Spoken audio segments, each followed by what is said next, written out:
Pasamos a combinaciones. Las combinaciones se pueden presentar sin repetición o con repetición.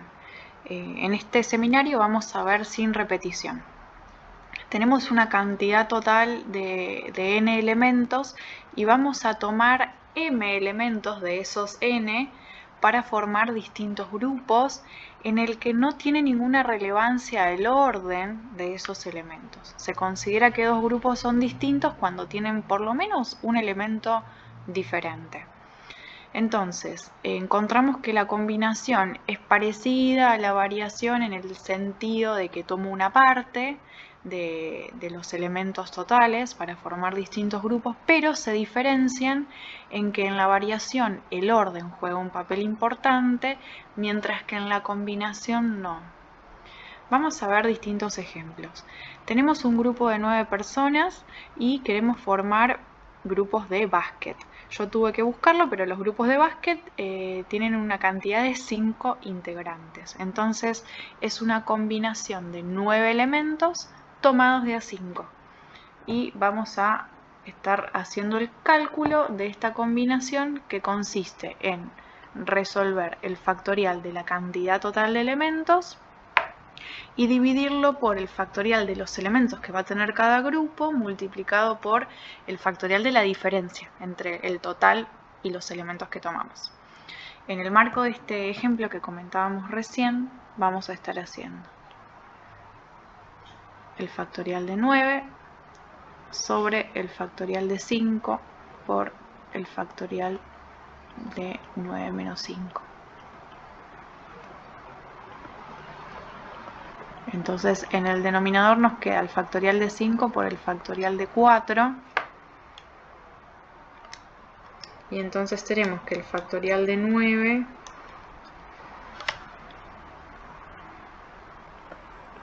es 362.880.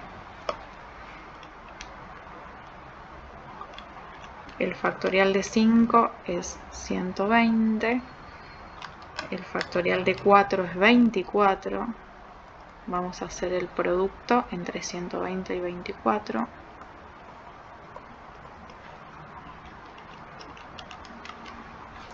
Eso nos da 2880. Y el cociente finalmente nos da 126. O sea que 126, perdón.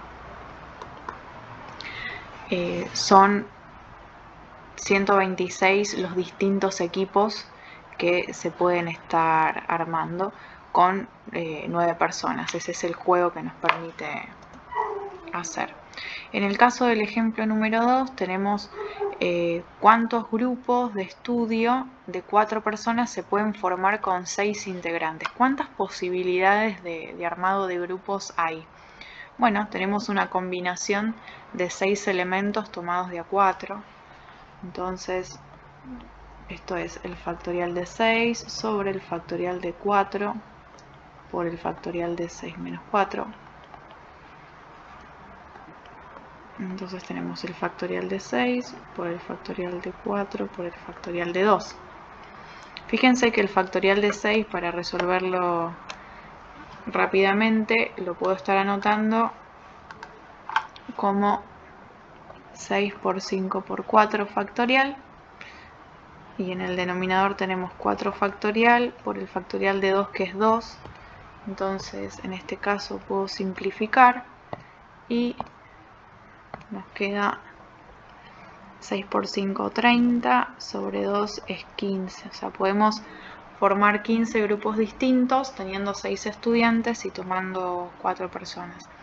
Es importante que frente a un problema en el que hay que responder una pregunta, anoten la respuesta, porque a veces la respuesta involucra más de un cálculo. Entonces para dar una respuesta definitiva, bueno, tiene que estar registrada, no siempre es el resultado que uno obtiene analíticamente.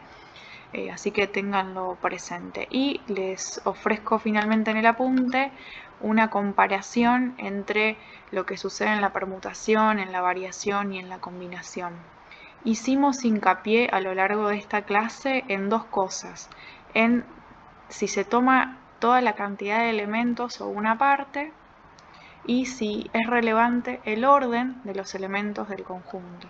Vimos que en la permutación sí se toman todos los elementos, mientras que en la variación tomamos una parte de los elementos totales, y en la combinación también. Eventualmente se puede dar el caso en el que tomemos la cantidad de elementos total del grupo, pero eso nos va a devolver un único grupo. Entonces realmente son excepciones los problemas en los que hay que tomar todos los elementos en la combinación. Generalmente es una parte.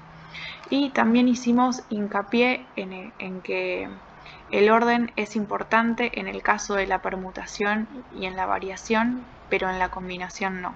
O sea, en esta clase ustedes van a ver que dentro de la guía se está indicando los problemas con qué estrategias se resuelven, pero en la clase de repaso los problemas no van a venir con esa indicación. Entonces estas son las distintas cuestiones que tienen que tener en cuenta ustedes para poder decidir si frente a un problema, bueno, qué estrategia o qué parte del cálculo combinatorio me va a venir bien para poder resolver.